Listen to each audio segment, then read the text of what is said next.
Donda, Donda, Donda, Donda, Donda, Donda, Donda, Donda, Donda, Donda, Donda, Donda, Donda, Donda, Donda, Donda, Donda, Donda. Hey, Donda, what's up? It's the Culture Detective here, investigating your favorite albums, and today I'm going to do an album review, do the second review of the day. Oh my god, 2 amazing reviews in one day? Culture Detective, you're on a roll. I'm speaking to myself here.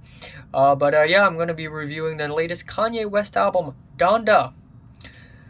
So, Kanye West, rapper, singer, songwriter, producer, visionary, fashion designer, guy, artist, controversial man, former presidential candidate, Kanye West. He's back.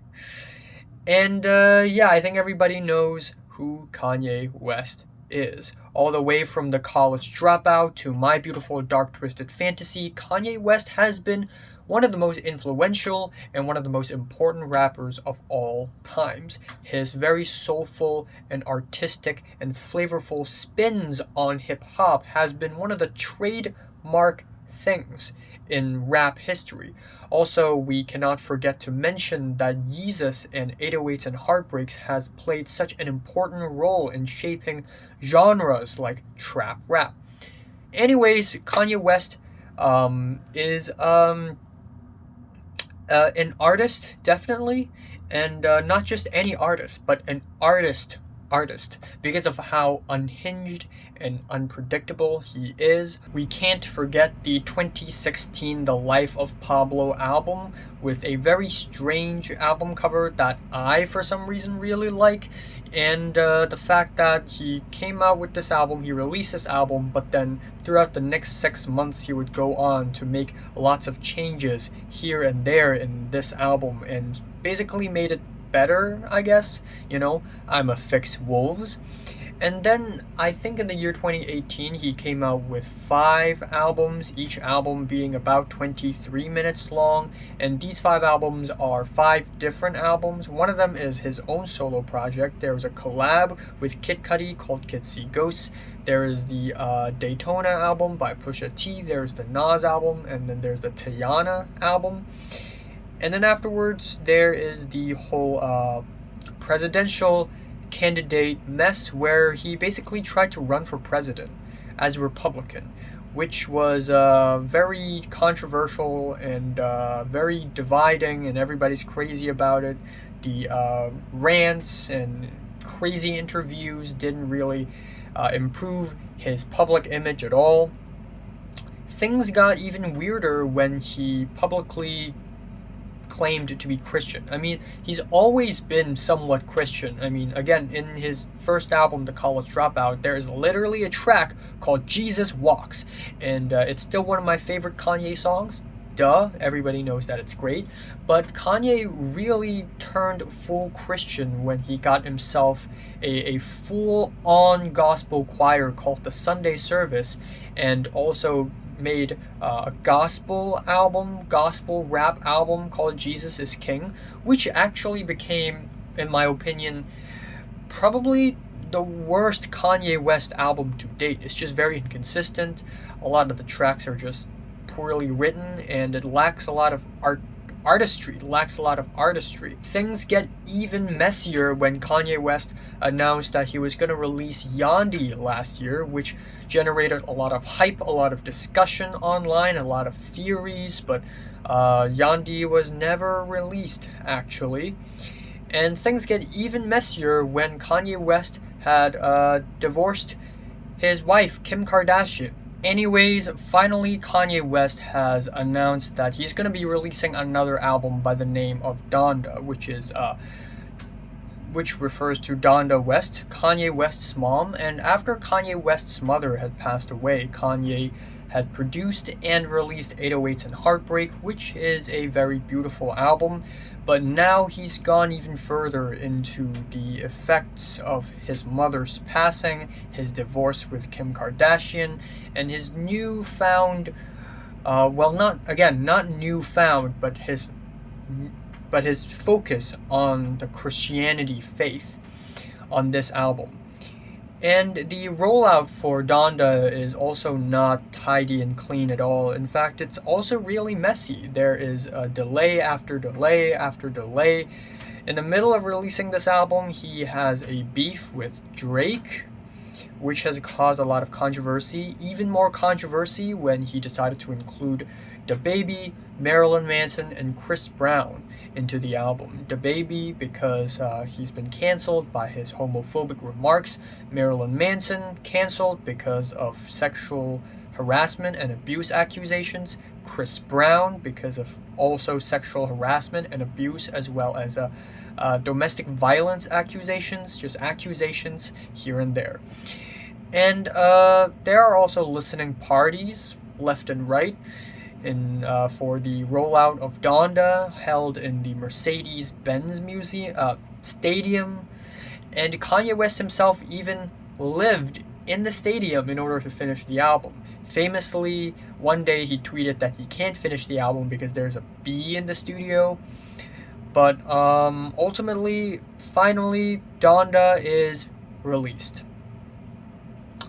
And at first, I was skeptical. I was really skeptical at first. Not only because Kanye West's music has not been very great for a while. I mean, yeah, Ye and Kids See Ghosts are great, but Jesus is King is a letdown, and I kind of don't know which direction is Kanye West going to go to up next. Second of all, this album is 1 hour and 57 minutes long. What? Third of all, this album cover is just a black square, and I'm not a big fan of black square album covers. I mean, there are probably like 10 or 20 album cover ideas for the album, but Kanye West at the end was like, fuck it, black square. So, yeah. Anyways, let's talk about the album. The album starts off with Donda Chant, where it's nothing but Donda, Donda, Donda, Donda, Donda, Donda, Donda, Donda, Donda, Donda. And I kind of like it. I mean, yeah, it's musically, it doesn't work. It doesn't hold up at all. But I think as the intro of a 2 hour long Christian rap album, I actually don't mind. I think it pretty much introduces its listeners into the very strange and somewhat surreal, somewhat hectic world of Kanye's gospel Christian hip-hop.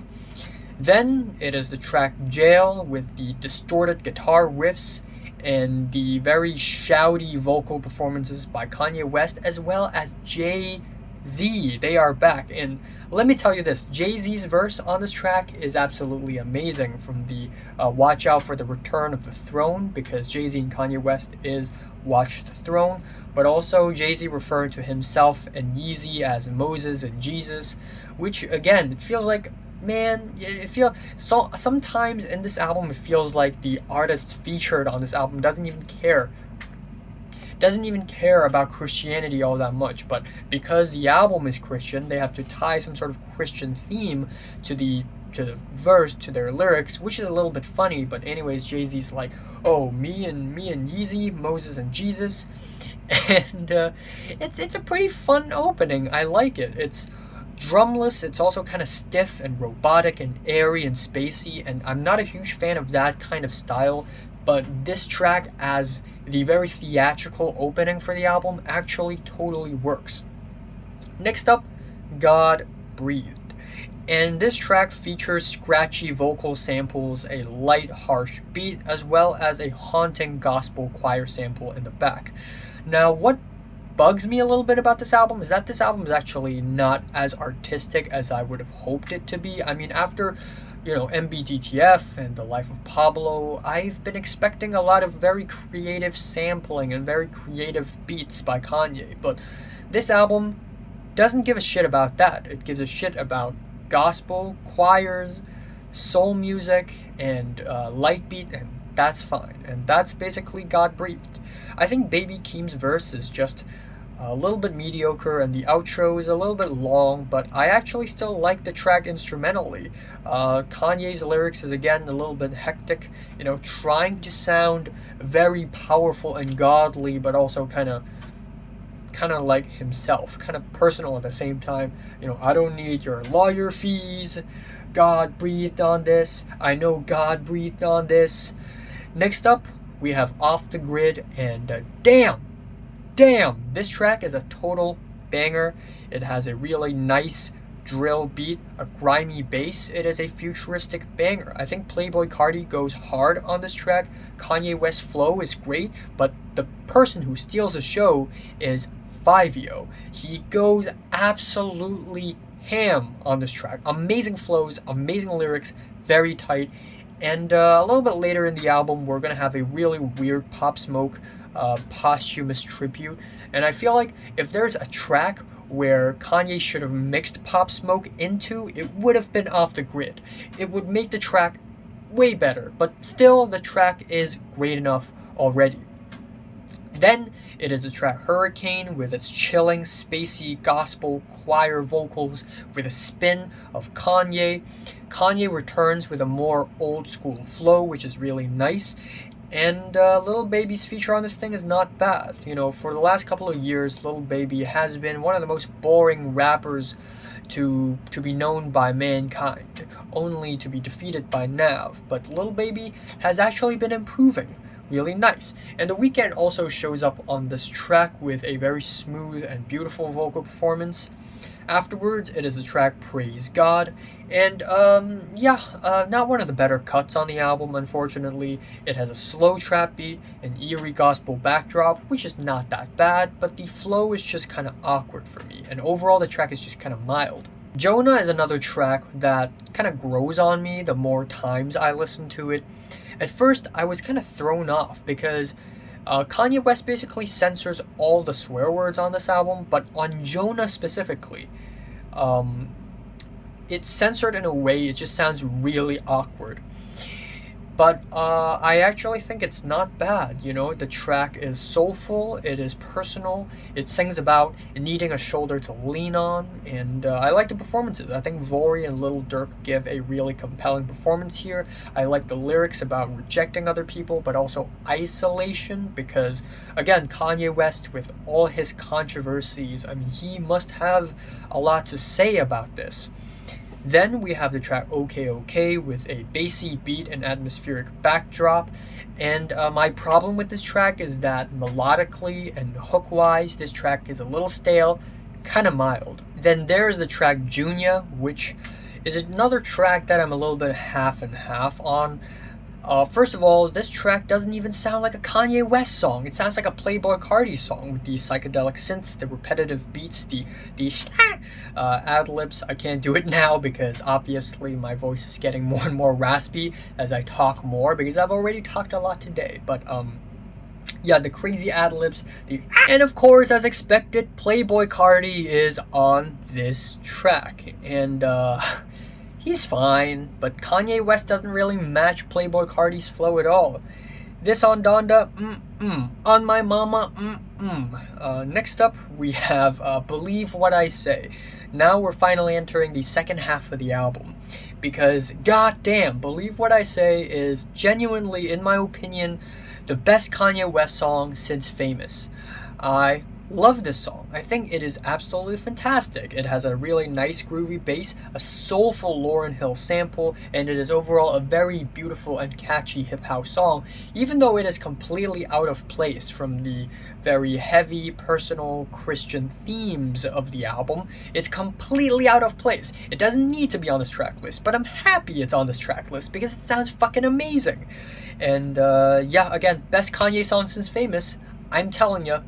24 is another really good track with beautiful organs, keyboards. A Sunday Service makes a return on the album, and we have some confessional and personal singing on this track. And Kanye West has never been a great singer or anything, but you can clearly tell that he has improved his singing skills upon the release of this album. Then there's the track Remote Control, which is kind of bland, kind of stale. But the the thing that really steals the show on this track is the I am the Glob Glow Gab Galab. Uh, I am the Glob Glow Gab Galab feature at the end of the track. I don't know if you're alive in 2018 or not, but if you are, you may remember the very sensational Glob Glow Gab Galab meme, which became one of my favorite memes of 2018. But yeah, a couple days before the release of this album, Video Game Donkey actually predicted jokingly that there's going to be a Glob Glow Gab Galab sample, and turns out there is one. Holy shit! Donkey is Kanye West. They're the same guy. Fuck. Next up, we have the track Moon. And as expected, I mean, the track is called Moon. Who do you think is going to show up? Kid Cudi, of course. But surprisingly, another person showed up, and he is Don Toliver. And he gives a very blissful and heavenly performance on this track. It is amazing. Kid Cudi goes strong on this track. He goes strong. Heaven and Hell has a very odd vocal sample that threw me off at the very beginning. It's just a little off-kiltered, but once it emerges with the instrumentals, with the crazy ad-libs, and also the climactic distorted ending, it is another highlight on the album for me. The title track is basically another interlude. It's 2 minutes long with the dramatic pianos and spoken word. Nothing that I'm crazy about, and it doesn't really transition smoothly into the next track, Keep My Spirit Alive, which has the blissful, beautiful organ instrumentals, a light drum beat, and overall the track just sounds really youthful and spiritual. I like the performances. It is Kanye in good shape. But Kanye in great shape is Jesus Lord. Another highlight on the track. I love this song. It is a 9-minute long personal song where Kanye West basically talks about his story of his drug addiction, his relationship with his divorced former ex-wife, also his mother. And I love the beat on this thing. It's beautiful. I love the gospel soul flavors. Jesus Lord. It's just she's really good, and J Electronica doesn't sound bad on this track at all. If there's one complaint, it would be the Buzz Lightyear line. It's a little dumb, but it's whatever. It's still a great song. New Again is a graduation-esque EDM track that reminds me a lot of Flashing Lights for some reason. And it is basically Christian EDM with the loud, blaring synths, which is really weird. And of all people, it features Chris Brown. Come on. Then it is the track Television, which is the most head-scratching and confusing moment in the entire album for me, because I get it, Kanye West wants to include Pop Smoke in the album, basically pay tribute to him, and basically use a bit of his posthumous vocals, but this thing is just weird. It's scant, it is incredibly brief, the vocal manipulations is just very awkward, and it just feels like an incomplete cut. But the rest of the album is great. Lord I Need You is an intimate R&B flavored track, despite the best collab since Taco Bell and KFC line. Then we have the track Pure Souls with its nice, gorgeous organs. Roddy Ricch's feature is really nice. Even though Kanye West verse drags a little bit, I like how groovy and upbeat this track is. The track Come to Life is a Yeezus-esque track with piano layers thrusting upwards, and it just sounds heavenly, like the heaven is opening. It is absolutely stunning, and it transitions into the last track, No Child Left Behind, with its chilling and spacey soul gospel chords, and it just sounds like a really conclusive ending to the album, not only instrumentally but also lyrically and thematically, where Kanye West basically talks about how, he's done miracles on me, I put my faith in God, yada yada. Now, at this point, I think the album is pretty good, surprisingly. But afterwards, we still have 4 more tracks. These tracks are basically the alternative versions: Jail Part 2, OK OK Part 2, Junior Part 2, and Jesus Lord Part 2.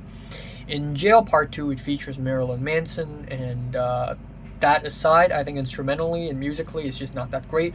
OK OK Part 2 is actually leagues better than the original OK OK. I don't know why it's not the original, because it leagues better. Junior Part 2 is basically unnecessary, and Jesus Lord Part 2 is actually the longest track on the entire album, with 11.5 minutes long. This and Jesus Lord Part 1 combined, it's actually 20.5 minutes long. Imagine a track that's almost as long as Ye's albums in 2018.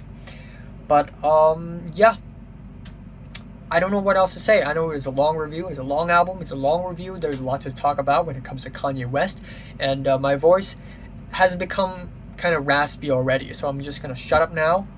And I'm gonna say that despite a lot of inconsistent and weird and awkward moments on the entire album, there are definitely unexpectedly more highlights on the album than there are misses. I actually enjoyed the bulk of the tracks on the album. And my favorite track here is Believe What I Say, and my least favorite is Television. I'm giving Kanye West's Donda a strong 7 to a light 8 out of 10. That's right, light 8, light 8, come at me, people, come at me. So, have you listened to Donda? From 1 to 10, how much did you rate it? Like it, and subscribe if you want more, and thanks for watching. Next album review, My Little Airport.